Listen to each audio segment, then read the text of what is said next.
Welcome to the Living the Dream podcast with Curveball. If you believe, you can achieve.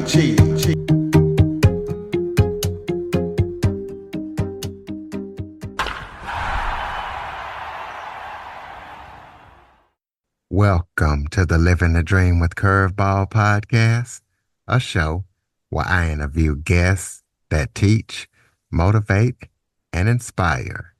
Today, we're going to be talking about self-discovery and transformation, as I am joined by Psych K registered coach, Adelajda Child.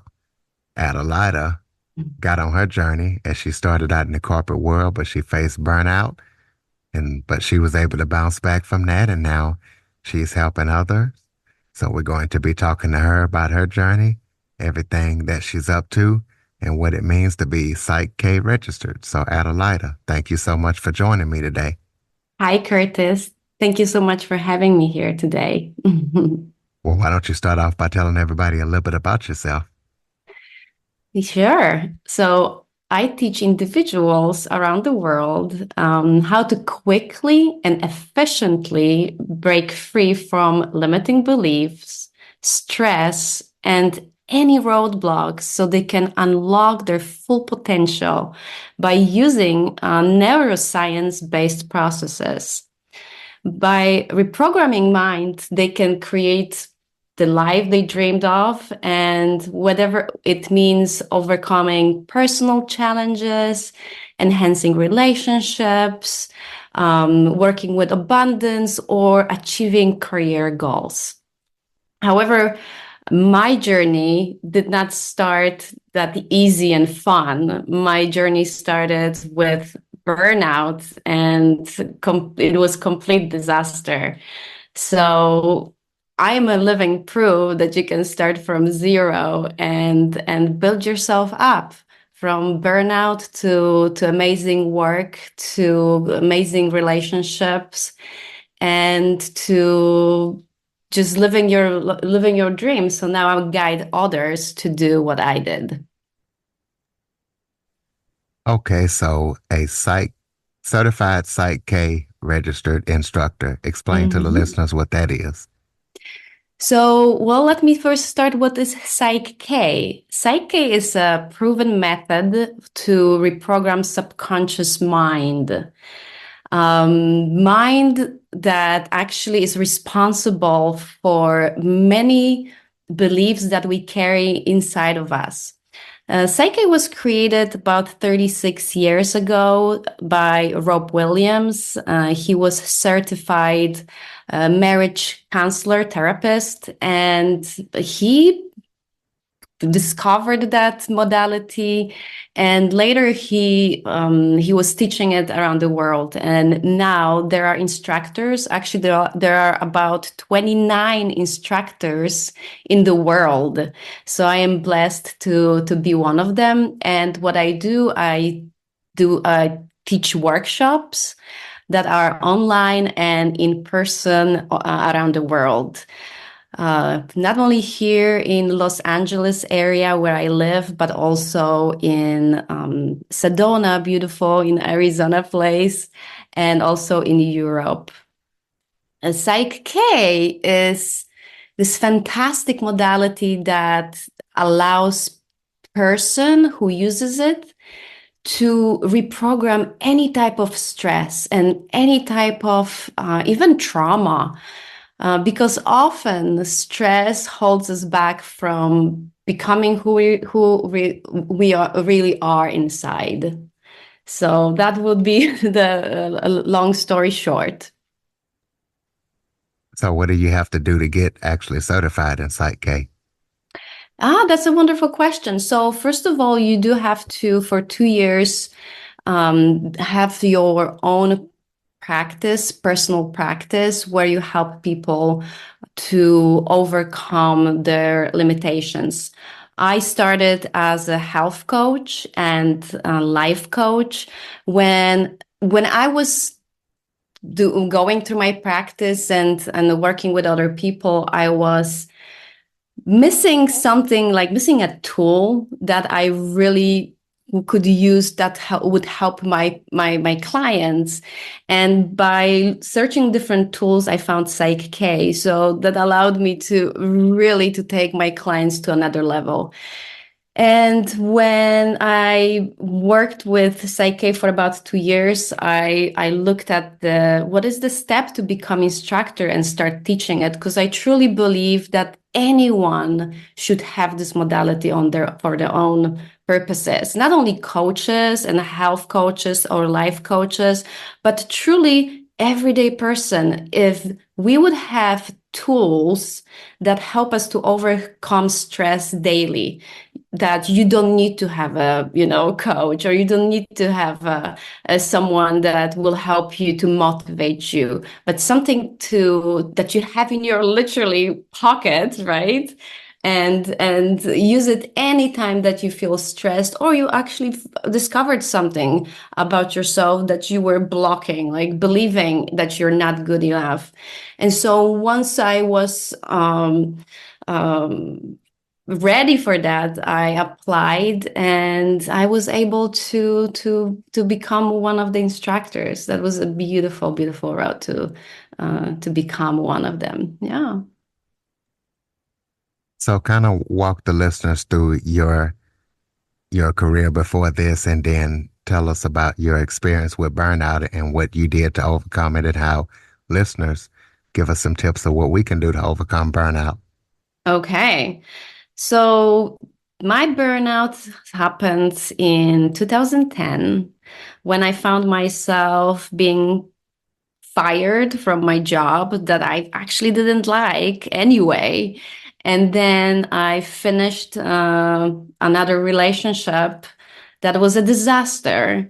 And then I found myself broke. So, of course, three things at the same time happened, when basically the only option was to go back to live with my parents. So, imagine being 27 and you have to go back and live with your parents. And so that time allowed me to really stop and listen, or stop and see, what have I been doing? So I believe that the burnout or depression, or, it's actually opportunity that will allow you to really stop what you've been doing, because it's not serving you. So, so during the time when I spent with my parents, I started to go on self-discovery. I started to ask questions, what happened? And I was shocked, because I thought that my life should go well. I finished private college, where I was master. I'm sorry. When I was working with the um, banking, and that was really good career. That's what I thought. However, I did not know that this is not what I want to do. Sitting in front of computers and digits was not something that was agreeing with me. So everything finished with, basically, I crashed and burned. And so I picked up this one book, and I know it's a cliche, but it's called Awakening by Anthony DeMello. And somewhere there was written that I create my own reality. And at first I was really angry, because, like, what do you mean I create my own reality? Well, I didn't want to create all of that. And I was blaming my boss, my partner. I was blaming everyone but myself. However, when I stopped gaming of blame, I started to think about, well, if I created it, then actually I can recreate it. So how do I recreate this? And I went on a mission, or literally on a mission, to start to see, how do I create this reality? And I learned during that time that I do create the reality with not only my actions, but with my thoughts and with my emotions. And especially with the thoughts that are based in my beliefs. So what does it mean to create the reality with my beliefs? It's so then I picked up another book that was written by Joseph Murphy, and it's called Power of the Subconscious Mind. And then I learned that actually all my thoughts and beliefs are in my subconscious mind. So if I want to change something in my life, I need to get access to that part of our mind. And I said, okay, let me learn about that. So then I became a health coach and a life coach, and I learned about motivation. I learned about affirmations. I've learned about positive thinking.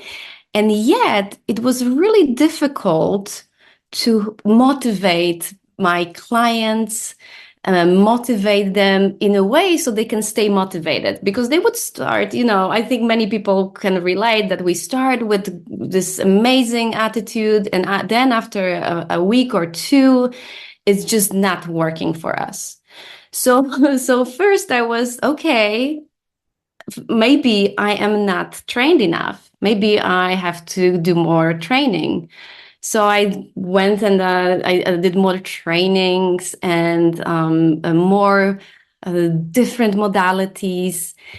And I've learned that actually, if we want to access the subconscious mind, we need to use special tools. So tools like probably and your listeners know, like hypnosis. I learned how to do self-hypnosis, neurolinguistics, and so on. And yes, I did get my results better, and my clients also had better results, but it was still not good enough. And after some time, I think it was 5 years in my journey when I discovered this modality Psych K. And there was this one of those days on the YouTube rabbit holes where I saw the seminar of Rob Williams, and actually he showed me on that during that seminar that he's able to change beliefs within a few seconds to a few minutes. And I was shocked because I believed, here we go, I believed that it's really difficult to do any changes, that it has to take time and effort, and it's painful. And now this Rob Williams is showing me that he can do this limiting belief change within a few seconds. So to me, it was unbelievable. And actually, I went into anger again, and I closed my computer and I said, no, this is impossible. However, after a few months, I finally decided to give it a try, and I did my first workshop. And I have to tell you, Curtis, after the first workshop, not only my life changed, but immediately when I started to work with this amazing modality, life of my clients started to shift. And they would tell me that one session with Psych K helped them more than 10 or 15 years of therapies. So it was just amazing journey. Actually, I left everything behind. I left coaching behind, of just life coaching and health coaching. And I started doing just Psych K. And until now, I have amazing results with my clients. So this was, again, long story short, but of course, it always starts with us. So it helped me to truly find my passion. And now I know that being Psych K instructor is my passion. Giving this amazing tool to a person is something that gives me amazing joy, and I don't feel like it's work.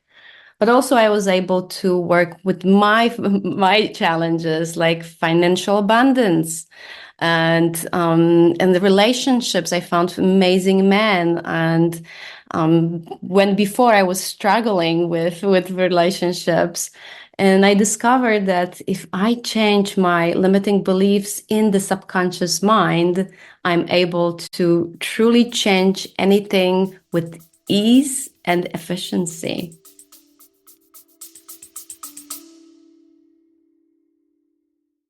Okay, everybody, it's Michael E. Cullen II. And I'm Sesame and Carta from the All Too Real 2 podcast. We're passionate about movies, TV, and pretty much all things pop culture. Dive into the chaos of failed sitcoms, direct-to-video sequels, and the quirky realms of cinema and TV. Join us every Thursday for your dose of All Too Real 2 entertainment. We'll guide you through debates like whether Howard the Duck qualifies as a superhero. Ponder if Larry the Cable Guy could be the new Rock or Schwarzenegger. Discover if some shows and movies should have stayed in the cutting room. Ever heard of a sitcom featuring that dictator with the funny mustache? Well, we watched it. We're dedicated to unraveling the peculiarities of pop culture, sometimes with awesome guests. So, if you're into the eccentric world of pop culture, listen and subscribe to All Too Real 2. Available wherever you find podcasts and on Age of Radio.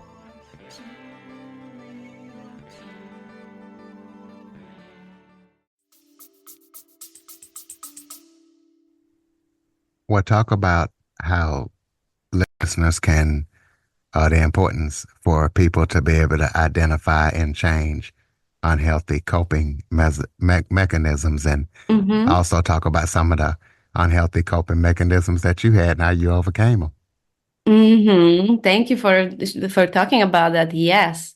So have you ever heard about functional alcoholism?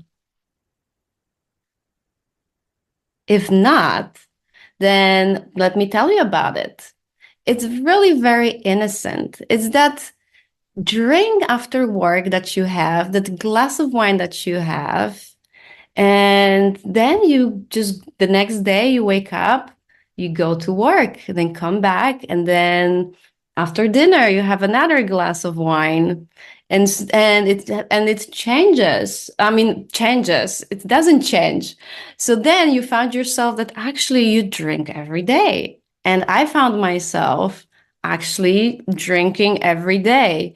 And I didn't see it as a problem until actually I realized that I don't have the same energy in the morning, that instead of working on the feeling 100%, I felt like 80%. And then I asked myself, okay, well, how about I just stop doing that? And the morning I said, okay, I'm not going to drink tonight. And then after work, I would come home and then I was like, you know what? I deserve this glass of wine. Oh, and I just had this glass of wine. And then the next morning, like, oh, that was a bad idea. Now, tonight, I will definitely not have this glass of wine. I don't have to. And then I found myself actually drinking every day. And I bet that many listeners can relate when we will say that, yes, I drink because it relaxes me. It makes me feel better. I don't have to work. I don't have to think about the day. I don't have to think about my problems. And even during the social gatherings, we're more social, we are more talkative, we are more relaxed. So basically, I found all these reasons to cope with the challenges that I've had. And because in our society, alcohol is so widely accepted that people don't see the problem in that. However, I started to see, it is a problem. It is a problem. And that started, when I think about it, it started a long time ago. But because it was so accepted, it is so accepted, it's not a problem, right? However, when do we find it when it's a problem? When it starts affecting us, when it starts affecting our family, when it starts affecting our work. However, it never affected my family or my work in a way that was so painful, if you know what I mean. Because when we think about alcoholism, that is someone who cannot function. And it's far from the truth. Actually, most people who drink alcohol, they function really well. It's behind the closed doors when they have that glass or 2 glasses of wine, they are coping with something. And those coping mechanisms, one of them, which is alcohol, it's a really good way if you don't have a better way. So I started to think about, okay, so what benefits it brings me, and how can I change those benefits into positive things in my life? So actually, I had to create beliefs that are giving me more opportunities to cope in a healthy ways with whatever it comes in my way. So I would have to basically create beliefs that I reward myself with the going for a walk, or I reward myself with reading a book. Or I had to believe that actually I have more fun when I'm sober during the parties. I am more relaxed when I'm sober, right? And so creating all of these beliefs and bringing them on the subconscious level allowed me to completely quit alcohol and change my life in a way that I can actually enjoy life much better than with a glass of wine. So this is really incredible achievement, I believe, and especially because I'm originally from Poland, where in Poland actually you celebrate everything with a shot of vodka. It's completely normal when you celebrate family meetings, gatherings, and so on. So it's really part of the culture. So it was also interesting to see how I've changed when I changed my habits, like unhealthy coping with alcohol. Mm-hmm. Well, tell the listeners how they can recognize signs of burnout. What are some of the signs that they can know? Okay, I'm getting burnout here. Okay. Well, basically, when you finish work and you come home and you're exhausted, and maybe you were sitting in a whole day in front of the computer, or you were just talking to your clients, or both. But when when you come home, you feel like you've done so much and you used so much energy that there's nothing left for you. There is nothing left for your friends, for your family. And this is one of the biggest signs of burnout.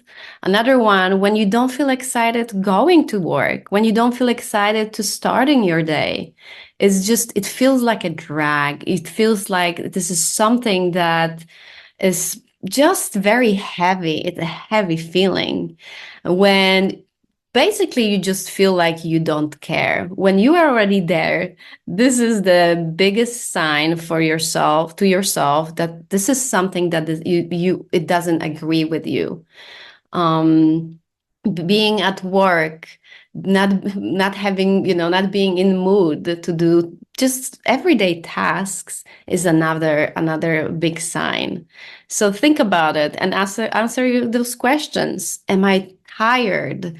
But tired to the point that you have no energy after your work. If the question is yes, that's first big red flag. Number 2, are you excited to go to work? If the answer is no, that's another red flag. And how is your mood during the workday? Because remember, we spend at least 8 hours at work. So if you are all the time in a bad mood, that's another huge sign that you are burned out from your work. And this is something that does not serve you. It does not serve your soul and your purpose. So here's the thing. You have 2 choices. One choice is to stop and think about if this is something that you want to do till your retirement, because you have a choice to stay and feel the way you feel and go get worse, or actually allow the universe to take care of this. Like it happened with me. I got fired. and when I was burnout, and I was blaming the other person, my boss, my coworkers. However, imagine that if they see you every day and you're cranky, you're not team player, you're in bad moods, then guess what's going to happen? You will get fired. So you can choose to actually change directions and ask yourself, okay, what shall I do? Shall I stay or shall I look for something that resonates with me, or wait until something happens or nothing happens? But remember, we are, and you are a captain of your ship, right? And if you decide to change the course, but you are in control, you will change it with empowerment. However, if you going to let go of the steering wheel, basically you are allowing other people to make choices for you about your life. So being a captain of your ship is the beautiful thing to do. Tell us about any current or upcoming projects that you're working on that listeners need to be aware of. Oh, yes. Right now I'm working on creating a workshop that is going to take place in Sedona. Sedona is this beautiful place full of amazing energy that is very spiritually, I would say, connected. There are some vortexes, there are some amazing hiking places. However, I would say this is a place, if you are on a spiritual journey and discovering journey, it's something that it's a place that anyone should visit. So I'm creating for the first time there the basic workshop, Psych K basic workshop, where for about 11 people. And during that workshop, I will teach people about how to change limiting beliefs, how to overcome burnout, how to overcome any stress, and teach about the differences between conscious and subconscious mind. Because I think most people don't understand that part of the subconscious mind that nobody really talks about is responsible for most of our life. And during that workshop, I will be teaching everything from the basics. So this will happen soon in this month. And I believe because there's a huge interest, we almost sold out. I believe that I will be doing this workshop every 3 to 4 months. So I'm excited about that project. Well, so everybody can keep up with everything that you're up to, throw out your contact information. The best way to contact me is through my website is adachild.com, adachild.com. And they can find all the informations about subconscious mind, about neuroscience that is connected to limiting beliefs, and about workshops. And also I have a wonderful gift that is a free ebook to your listeners, and that actually helps people to discover their limitation that holds them back from reaching their success in their lives. Okay. Adelajda.com. Well, close us out with some final thoughts. Maybe if that was something I forgot to talk about that you would like to touch on, or any final thoughts you have for the listeners. Any final thought? Just a reminder that we are creators of our lives. We do create our reality, whether we are conscious of it or unconscious of it. If we are conscious of it, then we have to start paying attention to what we think about ourselves, what we think about life, and what we think about the world. And once we pay attention to our thoughts, we will actually start our journey into becoming the best version of ourselves. All right, ladies and gentlemen, there you have it. Adelajdachild.com. Please be sure to follow, rate, review, share this episode to as many people as possible, especially people that you know that might be experiencing burnout and struggling. Jump on your favorite podcast app, give us a review, follow us. If you have any guests or suggestion topics, Curtis Jackson 1978 at att.net is the place to send them. Thank you for listening and supporting the show. And Adelajda, that's a pretty good nickname. Thank you for joining us today. Thank you.